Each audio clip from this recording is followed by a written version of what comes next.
Allô les poussinots, allô les poussinettes, bienvenue au mot de la semaine.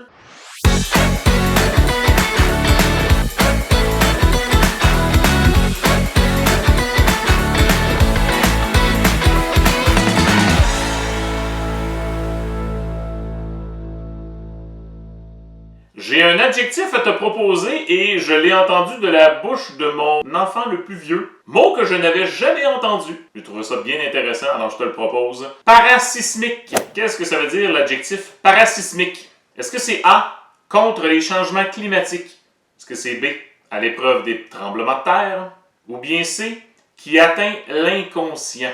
Juste avec ces trois choix de réponse-là, tu sais que parasismique, c'est un beau mot savant. À toi maintenant de deviner qu'est-ce que ça veut dire. On vote-tu? Oui, ok, d'accord. Votons, levez la main ceux qui disent que c'est A, contre les changements climatiques.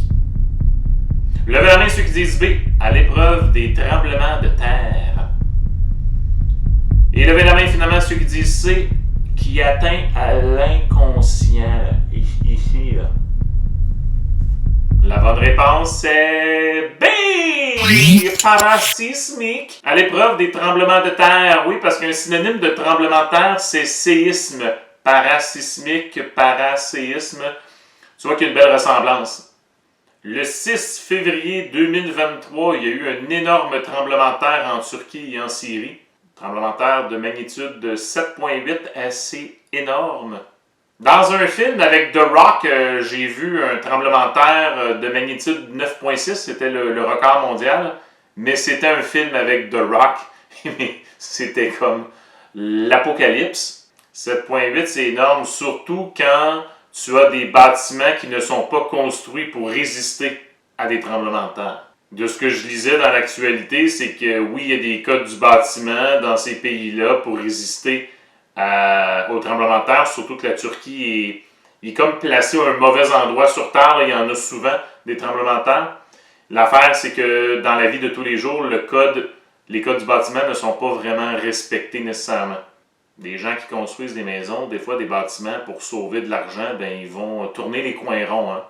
Ce qui ne veut pas dire qu'il n'y aurait eu aucun dommage. À 7,8, ça brasse. Nous autres, on fait juste au Québec avoir des petits tremblements de 3 là, sur l'échelle de Richter. Puis on est comme « Oh, ça brasse, ça brasse! » Imagine-toi, je ne sais pas combien de fois plus fort. Là. Dans les 120 dernières années, il y a eu 18 gros tremblements de terre en Turquie. Là. C'est beaucoup. Là. Imagine-toi, tu reconstruis pour que ça soit démoli 8-9 ans plus tard. Ils ne sont pas toujours forts de même, mais c'est pas... On parle pas de petits mini tremblements de terre. Là. Si ça dit 18 gros tremblements de terre, c'est que ça a brassé. Le mot parasismique se divise en deux. Tu as para, qui veut dire qui protège de, et sismique, qui veut dire tremblement de terre. Donc parasismique, qui protège des tremblements de terre. Parasol, qui protège du soleil. Parapluie, qui protège de la pluie. Parachute, qui protège des chutes. Paradis, qui protège des attaques de radis. Mais ça marche pas toujours. Puis un parapet, c'est pas quelque chose qui est à l'épreuve des pets. No, no, no, no, no.